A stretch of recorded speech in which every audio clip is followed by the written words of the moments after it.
எஸ்கியூஎலோட 14வது வகுப்புல இருக்கிறோம். இந்த கிளாஸ்ல இண்டெக்ஸ்னா என்ன? அந்த இண்டெக்ஸ எப்படி டேட்டாபேஸ்ல ரியல் டைமா கிரியேட் பண்றது அப்படின்னு சொல்லி ஒரு டெமோ பார்க்கலாம். முதல்ல இண்டெக்ஸ்னா என்ன? இண்டெக்ஸ் அப்படிங்கிற வேர்டுடைய மீனிங் என்ன? நீங்க நார்மலா ஒரு புக் எடுத்துக்கோங்களேன். ஒரு புக் அப்படின்னு எடுத்துக்கிட்டீங்கன்னா, அந்த புக்ல இன்ட்ரோடக்ஷன் இருக்கும். அதோடைய கோர் பார்ட் இருக்கும். Table of content, image, conclusion இப்படி அந்த புக் வந்து சாப்டர் பை சாப்டரா என்ன பண்ணி வச்சிருப்பாங்கன்னா, பிரிச்சு வச்சிருப்பாங்க. நீங்க ஏதாவது ஒரு சாப்டர படிக்கணும் அப்படின்னு நினைச்சீங்கன்னா என்ன பண்ணுவீங்க? டைரக்ட்டா அந்த புக்ல உள்ள இண்டெக்ஸ் பேஜுக்கு வருவீங்க. இண்டெக்ஸ் பேஜ்ல அந்த சாப்டர் எத்தனாவது பக்கத்துல இருக்குன்னு பார்த்துட்டு டைரக்ட்டா அந்த பக்கத்துக்கு நீங்க புக்க திருப்பிருவீங்க. சரிங்களா? இப்படிதான் இந்த இண்டெக்ஸ் பேஜ் அப்படிங்கிறது நம்மளுக்கு புக்ல உதவுது. இதே மாதிரி தான் டேட்டாபேஸ்ல சரிங்களா? நம்ம டேட்டாபேஸ்ல இண்டெக்ஸ் அப்படிங்கிற ஒண்ண கிரியேட் பண்ணி வச்சிருந்தோம்னா, ஏதாவது ஒரு காலம்க்கு நம்ம இண்டெக்ஸ் அப்படிங்கிறத கிரியேட் பண்ணி வச்சிருந்தோம்னு நெனச்சுக்கோங்களேன், நம்ம டேட்டாபேஸ்ல இருந்து அந்த டேட்டாவ ரிட்ரைவ் பண்ணி எடுக்கக்கூடிய ஸ்பீடு அப்படிங்கிறது அதிகமா இருக்கும். ஃபார் எக்ஸாம்பிள் ஒரு டேபிள்ல 10,00,000 ரெக்கார்ட் உங்களுக்கு ஏதாவது 1, 2 ரெக்கார்டு மாத்திரம் தான் வேணும்னா, நீங்க இண்டெக்ஸ் அப்படிங்கிறத அந்த டேபிள்ல ஒரு காலம்க்கு கிரியேட் பண்ணி வச்சுட்டீங்கன்னு நெனச்சுக்கோங்க. ஸ்பீடு அப்படிங்கிறது கொஞ்சம் அதிகமாவே இருக்கும். சரிங்களா? அதனால தான் இந்த இண்டெக்ஸ் அப்படிங்கிறத கிரியேட் பண்றாங்க.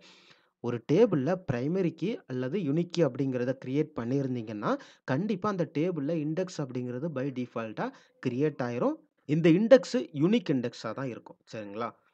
ஒரு டேபிள்ல நீங்க இண்டெக்ஸ் கிரியேட் பண்ணிட்டீங்க. தெரியாத்தனமா ஒரு 5, 6 இண்டெக்ஸ ஒரு டேபிள்ல கிரியேட் பண்ணிட்டீங்க. சரிங்களா? இண்டெக்ஸ டெலீட் பண்ணணும் அப்படின்னு நெனைக்கிறீங்க. டெலீட் பண்ணும்போது அந்த இண்டெக்ஸ் அப்படிங்கிறது டேபிள அஃபெக்ட் பண்ணுமான்னு கேட்டுக்கிட்டீங்கன்னா, கண்டிப்பா அஃபெக்ட் பண்ணாது. டேபிள்ல உள்ள டேட்டாவையுமே அஃபெக்ட் பண்ணாது. டேபிளுடைய ஸ்ட்ரக்சரையுமே அஃபெக்ட் பண்ணாது.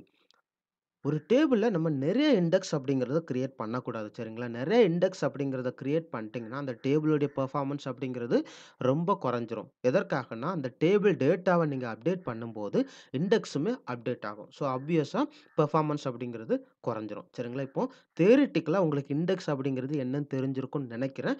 இப்போ வந்து பிராக்டிகலா இந்த இண்டெக்ஸ எப்படி கிரியேட் பண்றது அப்படின்னு சொல்லி பார்க்கலாம். சரிங்களா? முதல்ல நான் டேட்டாபேஸ கனெக்ட் பண்ணிக்கிறேன். சரிங்களா? ஆல்ரெடி நான் மெடிக்கல் டேட்டா அப்படிங்கிற ஒரு ஸ்கீமா கிரியேட் பண்ணி வச்சிருக்கிறேன். சரிங்களா? நம்மளுடைய ப்ரீவியஸ் கிளாஸஸ பார்த்தீங்கன்னா உங்களுக்கு புரியும். சரிங்களா? ஒன் பை ஒன்னா இப்போ மெடிக்கல் டேட்டா அப்படிங்கிற ஸ்கீமாவ கனெக்ட் பண்ணிக்கிறேன். சரிங்களா? இதுல இண்டெக்ஸ் அப்படிங்கிறத எக்ஸ்பேண்ட் பண்றேன். ஆல்ரெடி ஒரு இண்டெக்ஸ் இருக்கு. நம்ம இண்டெக்ஸே கிரியேட் பண்ணல. அப்புறம் எப்படி இந்த இண்டெக்ஸ் வந்துருச்சு அப்படின்னு கேட்டுக்கிட்டீங்கன்னா, நீங்க டேபிள எக்ஸ்பேண்ட் பண்ணுங்க. சரிங்களா? பேஷண்ட் அப்படிங்கிற டேபிள நம்ம ஆல்ரெடி கிரியேட் பண்ணி வச்சிருக்கிறோம். சரிங்களா? இந்த டேபிள்ல இவ்வளவு காலம் இருக்கு. சரிங்களா? ஒரு 8 காலம் கிரியேட் பண்ணி வச்சிருக்கிறோம். இந்த டேபிள்ல ஏதாவது பிரைமரி கீ இருக்குதா அப்படின்னு சொல்லி பார்க்கணும். சரிங்களா? நான் கன்ஸ்ட்ரெயின்ட்ட கிளிக் பண்ணிக்கிறேன். அங்க பார்த்தீங்கன்னா, பிரைமரி கீ இருக்குது. பிரைமரி கீ எந்த காலம்க்கு கிரியேட் பண்ணி வச்சிருக்கிறோம்?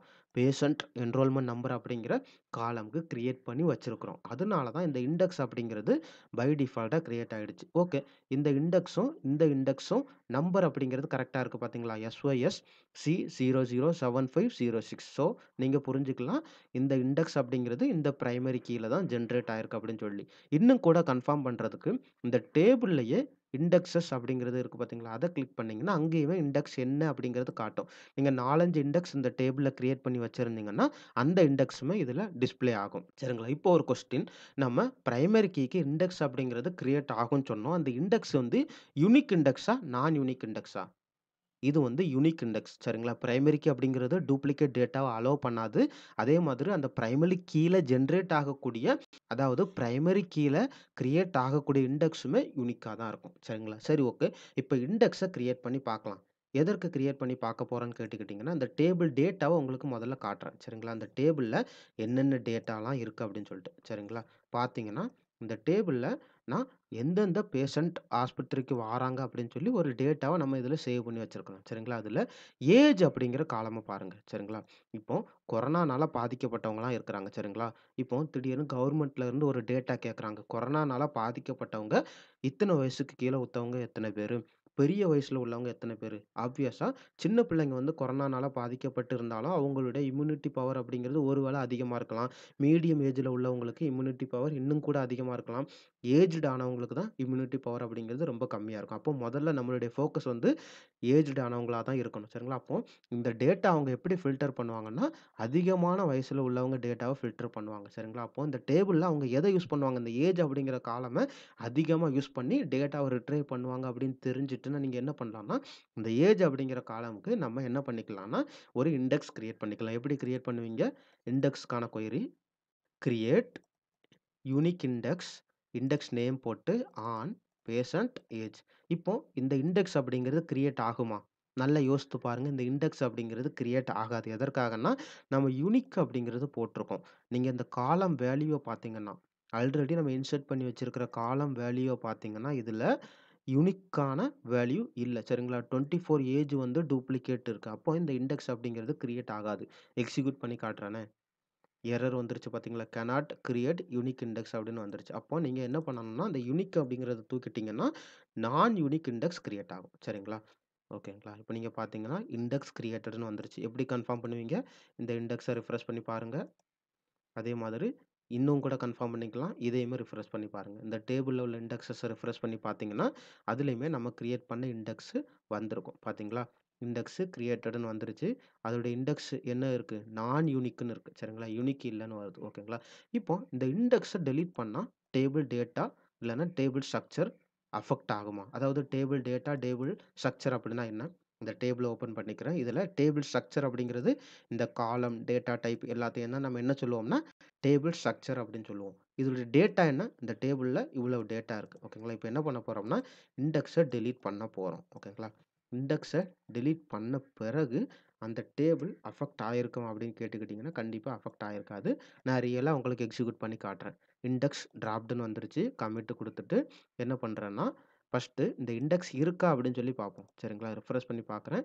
இண்டெக்ஸ் அப்படிங்கிறது இருக்காது. சரிங்களா? அதே மாதிரி இங்கேயும் கன்ஃபார்ம் பண்ணிக்கோங்க. இங்கேயே ரிஃப்ரெஷ் பண்றேன். இங்கேயுமே அந்த இண்டெக்ஸ் அப்படிங்கிறது இல்ல. இப்போ டேட்டாவ பார்ப்போமே. டேட்டா அப்படிங்கிறது எந்த விதமான பாதிப்புக்கும் உள்ள ஆகல. அதே மாதிரி டேபிள் ஸ்ட்ரக்சரையுமே நம்ம என்ன பண்ணிக்கலாம்னா, செக் பண்ணி பார்த்துக்கலாம். காலம கிளிக் பண்றேன். இங்கேயுமே எந்த விதமான பாதிப்புமே இல்ல. சரிங்களா? இப்போ இன்னொரு இண்டெக்ஸ் கிரியேட் பண்ண போறோம். இப்போ நம்ம கிரியேட் பண்ண இண்டெக்ஸ் என்னது?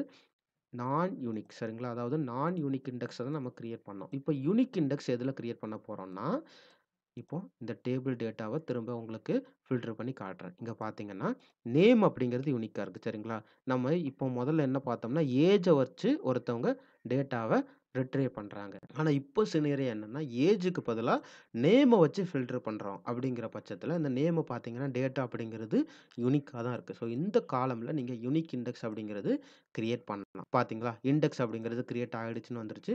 பேசன்ட் டேபிள்ல போயிட்டு இண்டெக்ஸ திரும்ப ரிஃப்ரெஷ் பண்ணி பாருங்க.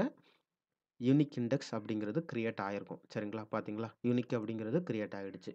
ஓகேங்களா? திரும்ப இப்ப இதே இண்டெக்ஸ திரும்ப டெலீட் பண்ணிறலாம். ஓகேங்களா? இப்படிதான் ஒரு இண்டெக்ஸ் அப்படிங்கிறது ஒரு டேபிள்ல கிரியேட் பண்றது. அது யூனிக்காவும் இருக்கலாம், நான் யூனிக்காவும் இருக்கலாம். உங்களுக்கு ஏதாவது டவுட் இருந்துச்சுன்னா கேளுங்க. நன்றி.